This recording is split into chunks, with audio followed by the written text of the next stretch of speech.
Hi everyone, and welcome to Module 4.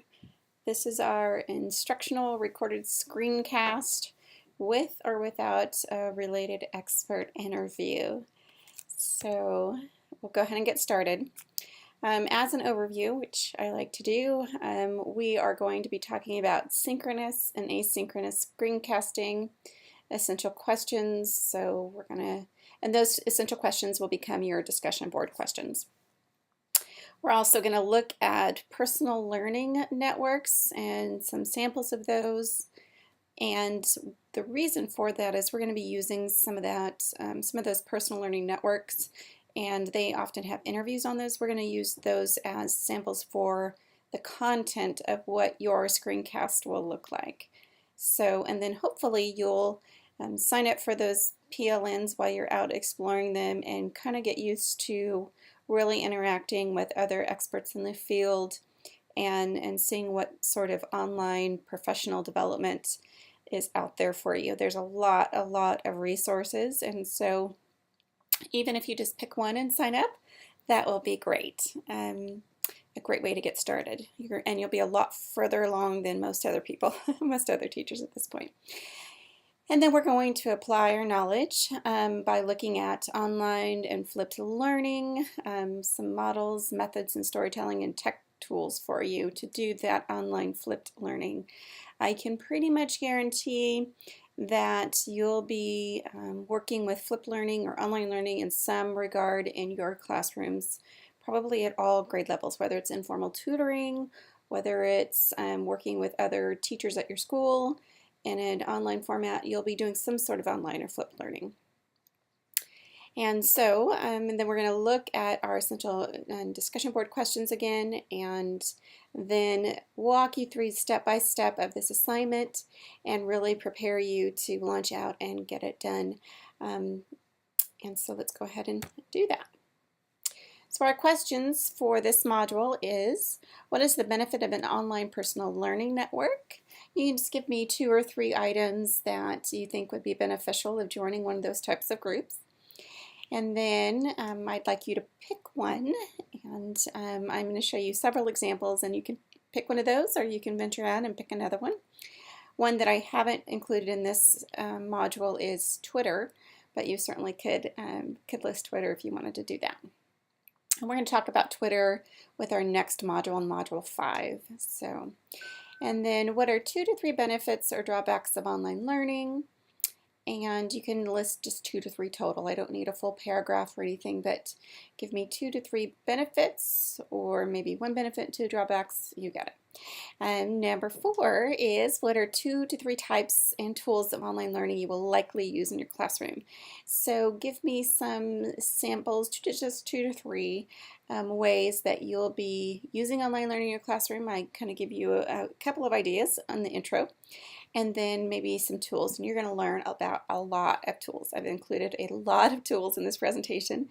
I think it's probably one of the, all the modules are important, but this is certainly an important one because I'm pretty sure you're going to be doing this sort of learning with your students.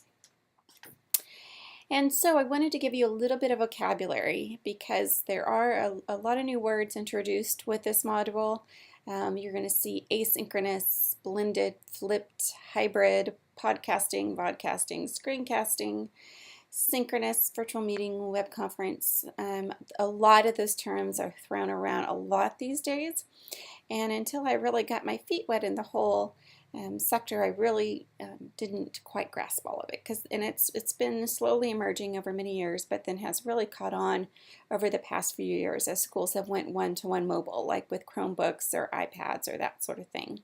And especially in Oklahoma, where we have the connectivity available, you have the internet in places we never had before. So these are much more prevalent than you'll have heard in the past. And so here's a website that I have loved for many years, and I want you to go there, netlingo.com. So any kind of technologies, instructional technologies, vocabulary that you hear and you're like, what's that word? Oh, that's not a good word. So let's pick another word like asynchronous. And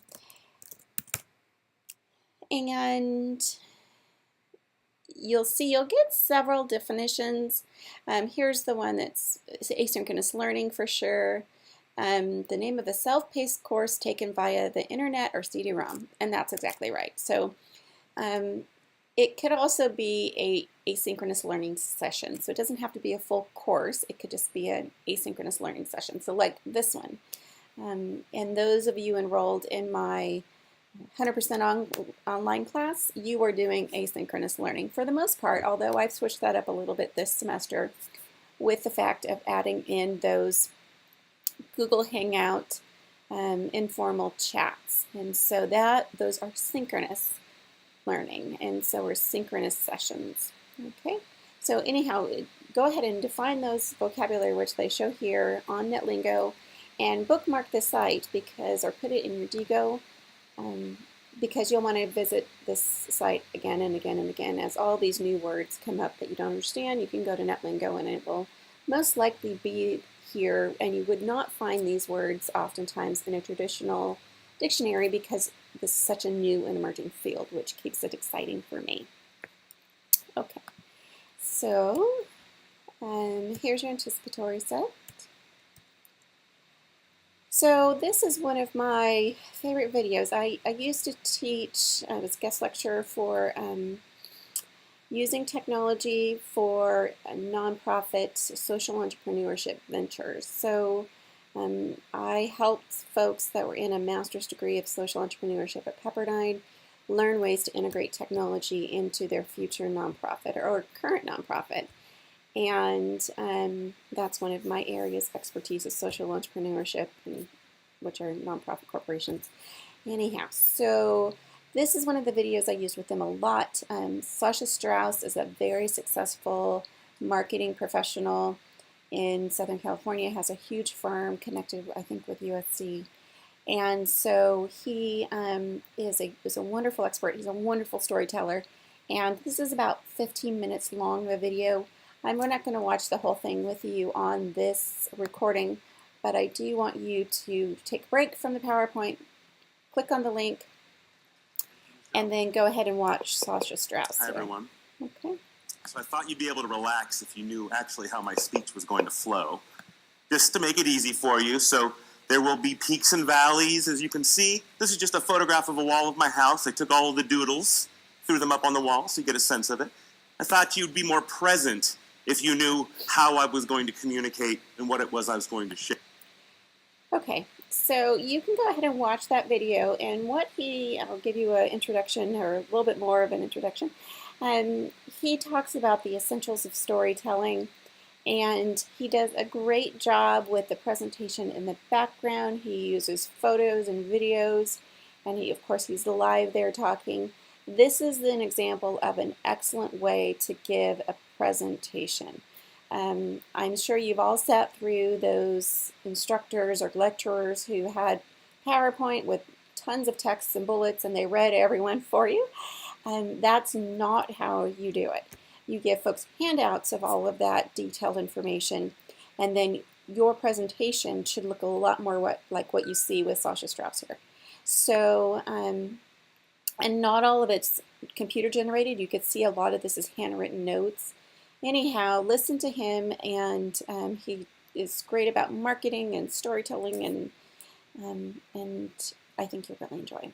Okay, so coming back, so you're going to take a break from the PowerPoint and come back, and then here's a little bit more of introduction into our standards. We're doing ISTE-NETs for teachers, and what you're doing is you're modeling digital age work and learning. So how are your students and each other, how are we going to act professionally and innovate professionally in a global and digital society? And one of the best ways is, again, we're talking about professional learning or personal learning networks. We're talking about how to communicate via storytelling and video. And so you're using a series of technological systems, transferring current knowledge to new technologies and situations. Collaboration is definitely part of this module. So we are definitely covering Standard 3 here. Okay. All right. Here's another video for you, and this is Will Richardson, and he is definitely a leader in instructional technologies field as well. And so I'm going to take you out to his video. And it's about 14 minutes long too, so notice they're keeping them under 15, which is typical. Hi, my name is Will Richardson. I'm a parent of two teenagers, a former public school educator for 22 years. I taught high school English. And I'm the author of 4 books, the last one being Why School, which is a TED book. And today I'm going to talk a little bit about what personal learning networks are in the context of a networked world. Okay, so go ahead and watch Mr. Richardson here and spend the 14 minutes and really listen for his definition of personal learning networks. Now notice the format too. So I was just talking about the content. The content is what he says or what's presented behind him. Also notice the overall format. Notice it's just him with a white screen behind him and no graphics, no nothing. I would like you to compare and contrast that to Sasha Strauss's video, where he has a lot going on, he's moving around the stage, and it's very interactive. These are 2 totally different ways to frame a talk or an interview, but go ahead and take the time and look through that and note what kind of video you would like for yours. Okay. So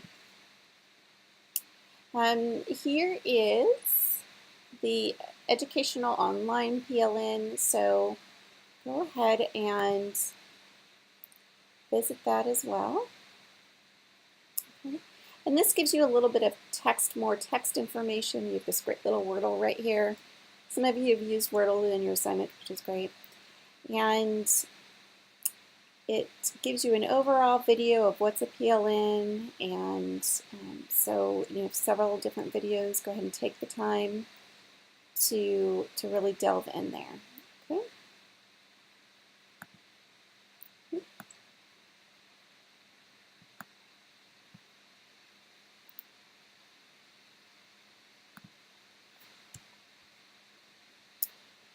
And then you have another little video here with Connected Educator Month. It's 4 minutes long. I'm not going to take you out to that. Just go ahead and view that on your own as well. And then I want you to visit this Wiki Ning here. Nings are still used. They were pretty big about 10 years ago. And so here's a little screencast and tutorial on navigating this site, so you can see how they do screencasts. Again, the goal is to definitely give you the content and also the tools to do a... I'm using Jing for the first time to take you through my Ning. Jing. Jing's another tool that you can use. And we're going to use this to explore the various pages of the educator's PLN. The first... Okay. Now, you have an option with this module. You can conduct an interview like you just saw of Will Richardson, and he was on the screen talking. So you both can be on camera, or you can be behind the camera asking somebody questions and interviewing them with a script that you have. You can also do this sort of a video of your lesson plan, your ISTE lesson plan that you did before, your PowerPoint presentation, and make it a teaching presentation. And so you're screencasting that just like I have done for you every module. That's another option for you. And or your brochure. So where you would have one of those artifacts behind you like this gentleman does, and then you would be screencasting your basically teaching us that item in the background. Really the goal is for you to get experience doing screencasts and editing video and uploading those to YouTube, because I want you to be able to do that once you start your own classroom. And so whether it's an interview with an expert, somebody that you want, maybe one of your other professors, an elder in the community, if you want to do the interview, that's fine. You would then take the video with your cell phone or something, video camera if you have it, and then you could, then you would definitely edit that, and there's editing tools If you have a Mac, on your iMovie, there's video editing tools in YouTube and several different ones that I'll show you. So this is one screencast where you're actually teaching a lesson. And you could certainly do that again with your ISTE lesson plan, the Word document, the PowerPoint, or your Module 3 brochure, and have those as your teaching material. Okay, and I'll cover this again later. All right, but go ahead and make sure that you spend time, and notice there's several interviews in here, and get used to this PLN. I do like it. Okay. So a little bit more about storytelling and podcasts and vodcasts.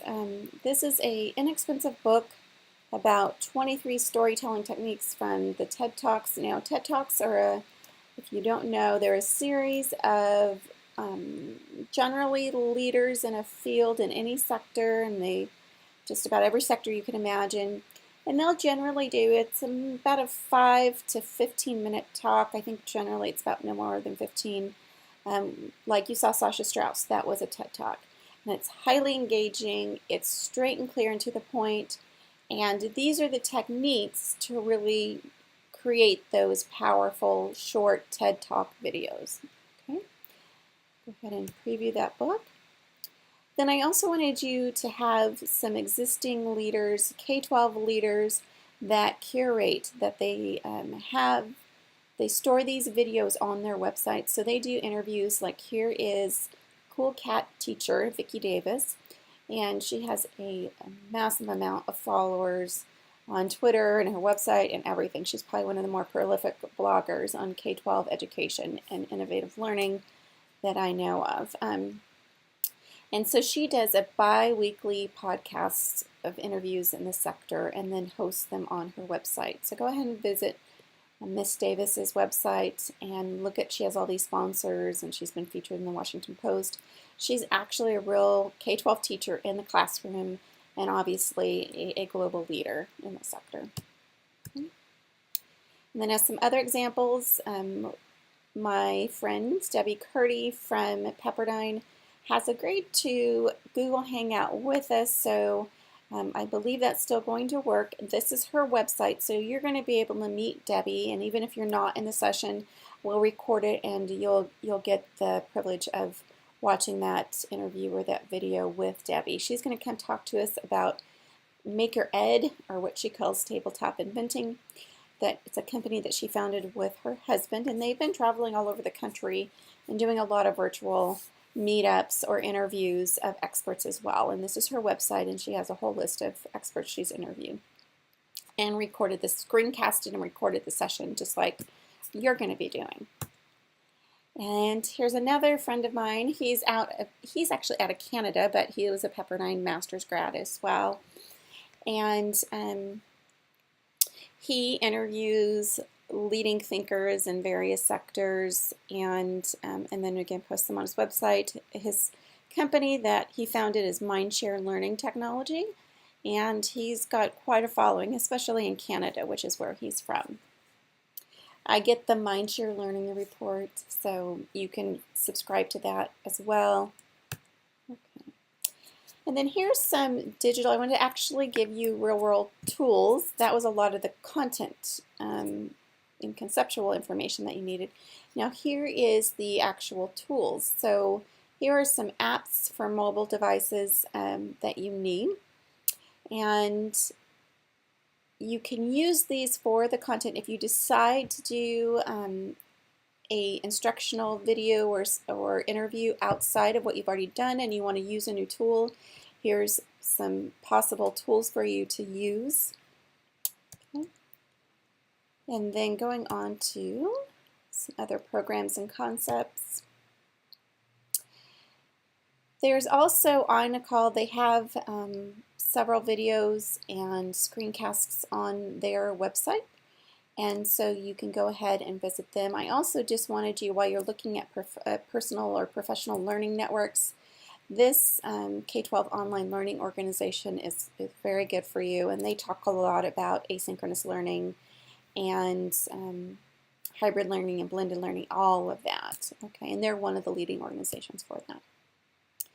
Here's some more about blended learning, and they have a toolkit. They have all the definitions that you would need.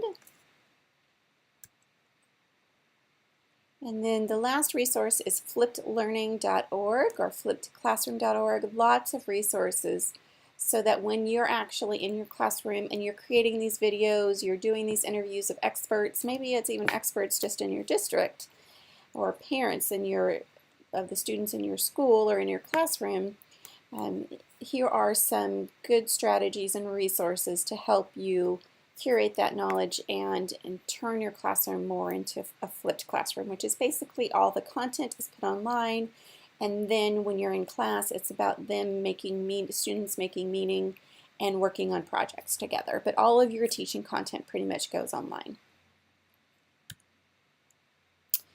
And then I'm sure that you've seen Khan Academy's khanacademy.org. Here's an interview of Sam Khan. Again, he just has the white background there.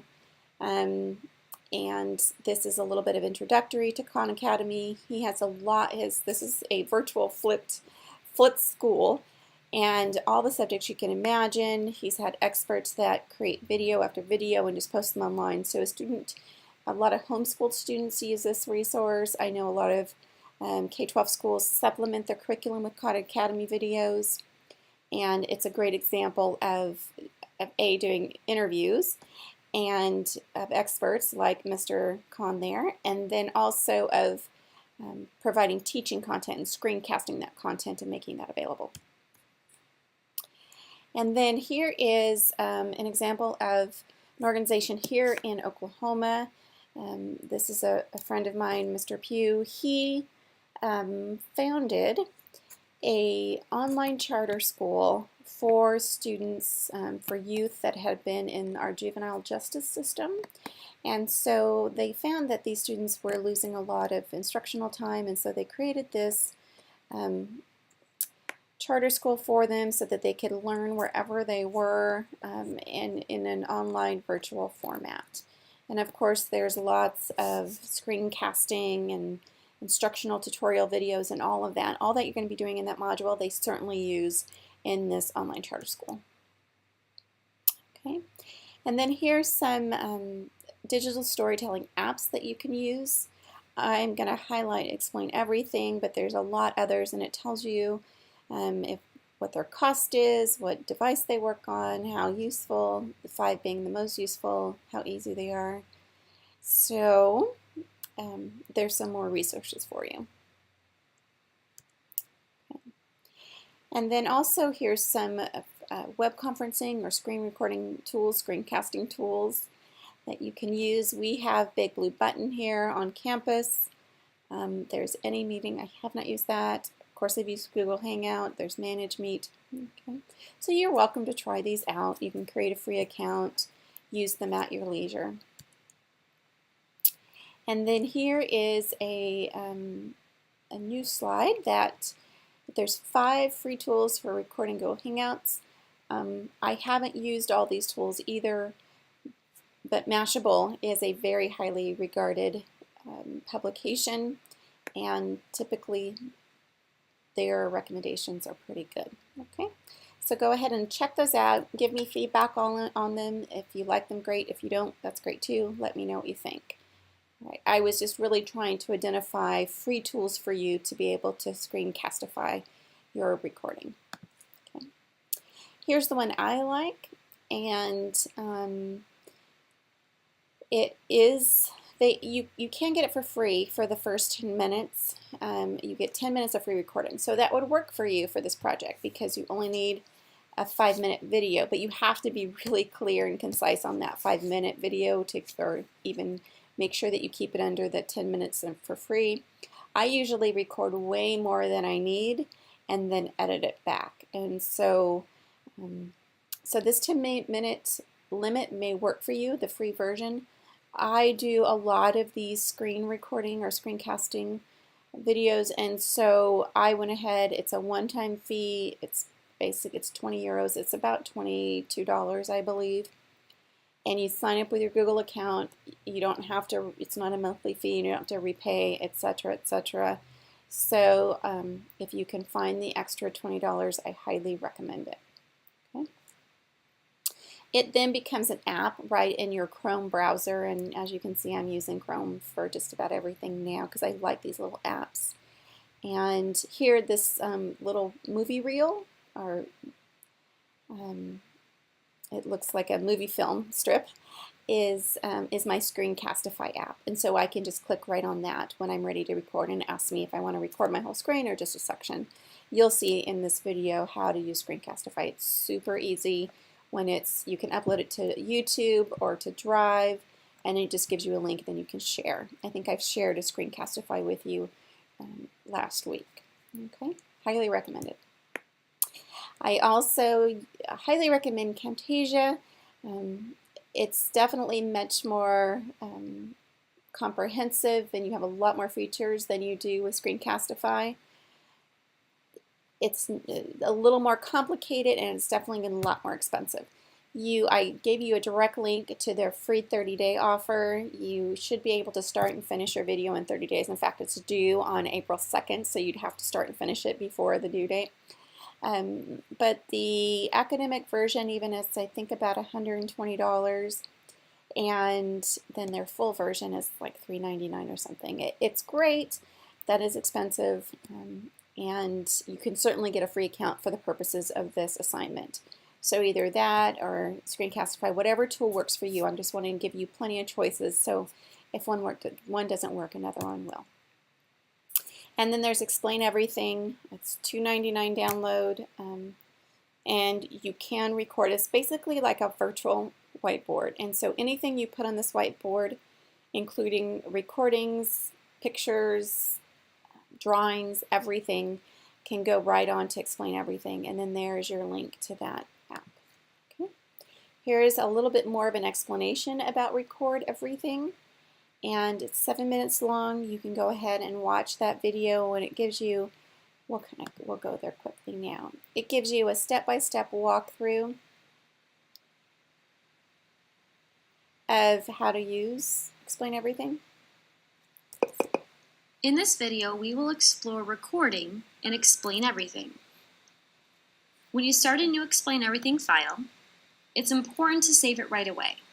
Okay, so it gives you step-by-step instructions, and $2.99 is not bad. I also wanted to, in terms of professional learning networks, and just learning how to screencast and do all of these online learning, flip learning, and all of that, I highly recommend that you complete the Google Certified Educator Level 1. Here are the links to those, and I actually am working with a group of students now, and that's the main part of the course, is they have to complete the certification. And once you've completed the certification, you're basically trained, and it's definitely focused on Google Apps, and I like Microsoft 365, I like all the other tools. But in terms of this kind of online learning, professional learning network, etc., Google really has done a great job. So highly recommend to go ahead and visit these links and check out the certification. And you can do it at your own pace, at home, as long as you have internet connectivity, and get yourself Google Level 1 certified. That will look great on your resume, by the way. Okay. Here's a little bit more about Google Apps for Learning. And honestly, if you're going to be teaching in an online format or flip learning, I really think that Google Apps is kind of a must. It will definitely make your life a lot easier.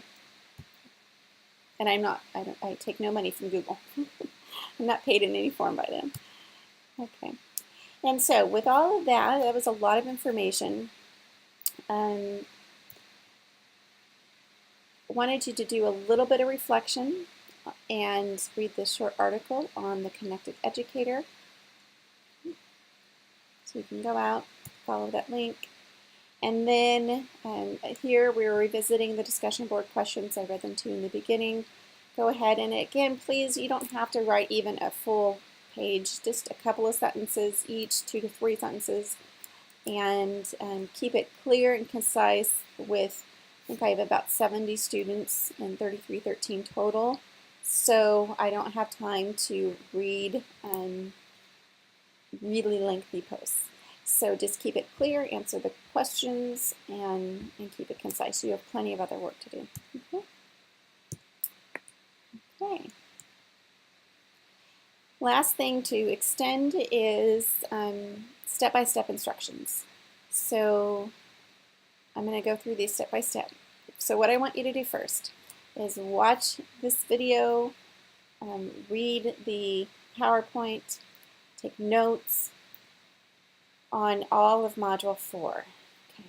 And then you're also going to very carefully read the rubric. After I finish this presentation, I'll show that to you. Make sure you understand the rules of the game before you start. And make sure you understand what I'm wanting before you start. Okay, and that way it's easy to build that into your outline, and then you can fill in that outline and do the work as you go along. Review all symbols and templates we've provided. You're going to then choose a recording tool, Screencastify, Camtasia, Jing, any of those other tools I gave you. And then choose your background content or instructional content. Are you going to do video or interview for your video? So if you're going to meet with an elder, if you're going to interview maybe your aunt who's been a superintendent or something, maybe about their use of technology in the classroom. You can go out and find somebody who's working in a local school district and interview them about how they're using technology in the classroom. Of course, you'd have to come up with questions. You can run those questions by me. If several of you want to do that, let me know and I'll give you questions to ask them. And so choose if you're going to do an interview or if you're going to do a instructional video with the content behind you like you would see here. I will give you extra points if you do an interview. Okay. All right, and then number 5, you're going to record your interview, your presentation. I highly recommend you record much more than the 5 minutes and then edit it down. You don't have to teach a full lesson. You can cover just components of the lesson. Okay? When you're finished, you and your learning partner should assess your work based on the rubric. So go through the rubric and go, okay, did I do everything that I said, that Dr. Jensen said I needed to do in this presentation? Then give your presentation or your video to your learning partner and say, okay, did I do everything? And then, of course, I'll open up a discussion board module, and then you all can share your work there too and give each other feedback. Okay. Now, upon completion, share your draft on the provided discussion board, and then turn in your final draft, your final video, your final whatever, by Saturday, April 2nd at 11:59. And that's going to be a week 11 for us out of the 16-week semester. Okay. All right, here is the rubric. And everything else is pretty much the same. Notice here that I'm looking for your overview, your introduction of the instructional materials or graphics or the interview. Remember, I'll give you extra points for the interview. Okay. And you're going to then actually do the work. You're going to do your screencast of your interviews with your interview script near you. So make sure you have a script, have your questions ready to go.